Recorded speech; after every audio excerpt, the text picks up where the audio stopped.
حسبي ربي جل الله ما في قلبي غير الله نور محمد صلى الله لا إله إلا الله حسبي ربي جل الله ما في قلبي. غور کریں جو میسیج میں ہے کہ ایمان والوں کو کہا گیا کہ زندگی میں ایک مرتبہ کم سے کم ایک مرتبہ قرآن سمجھ کے پڑھے، تاکہ ایمان والے کو پتا چلتا ہے کہ میرے لیے میرے رب کریم نے کیا حکم دیے. جب ایک مرتبہ پڑھا اب آخری سانس تک پڑھتے ہی رہتا ہے کہ میری ذمہ داری کیا ہے اس دنیا کے اندر، میں کہیں کو بھیجا گیا، میرا حقیقی رب کریم کون ہے، اس کا حکم کیا ہے، تمام چیزیں پتا چل جاتا ہے.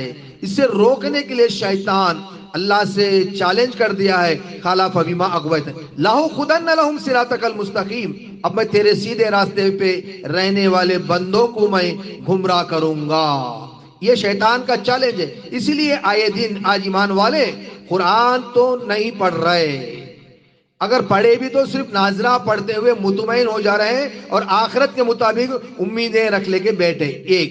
اب نمبر دو، اب اسلام کے جو دشمنان اسلام ہیں کس طرح قرآن سے دور کرنے کے لیے کوشش کرے ہے، جس کو دوسری تصویر میں معلوم ہو جا رہا ہے کہ اللہ کے کلمات جو علم کے کلمات ہوتے ہیں جس کو کس طرح جپتے ہوئے بیٹے چنچوں کے اوپر. حالانکہ اللہ کیا فرمائے، لقد انزلنا الیکم کتابا فیہ ذکرکم افلا تعقلون، ہم نے تمہارے طرف ایک کتاب بھیجی جس میں تمہارا ذکر ہے، یعنی انسان کا ذکر ہے کہ انسان دنیا میں کیا کرے، کس چیز سے بچ کے رہے، کیا کیا عمل کرے. ان تمام چیزیں قرآن میں اللہ سبحانہ تعالیٰ بتلا دیے. اب اس حقیقت سے روکنے کے لیے دشمنان اسلام بالخصوص یہود نے مسلمانوں کے درمیان قرآن کے چند الفاظ کو تسبیح فاطمہ کے نام سے اور یہ جو چیزیں کلمات جو پڑھتے ہیں اس کو ورد کرتے ہیں صبح شام، کس طرح کر رہے ہیں دیکھیے، غور کیجئے. یہ کیا ہے، یہ دشمنان اسلام نے مسلمانوں کو گمراہ کرنے کے لیے چنچوں پہ، مالوں پہ، انگلیوں پہ جپنے کا طریقہ بتلا دیا. جتنے بھی جپنے کے طریقے ہیں یہ مشرکوں کے طریقے ہیں جس کو صوفیوں نے اور شیعوں نے ایجاد کر دیا، اور سنیوں نے اس کو دین اسلام یہی سمجھ کر اسی میں مبتلا رہتے ہیں. اور یہاں تک یہ سمجھے ایک مرتبہ سبحان اللہ کہنے سے جنت میں ایک جھاڑ گڑ جاتا.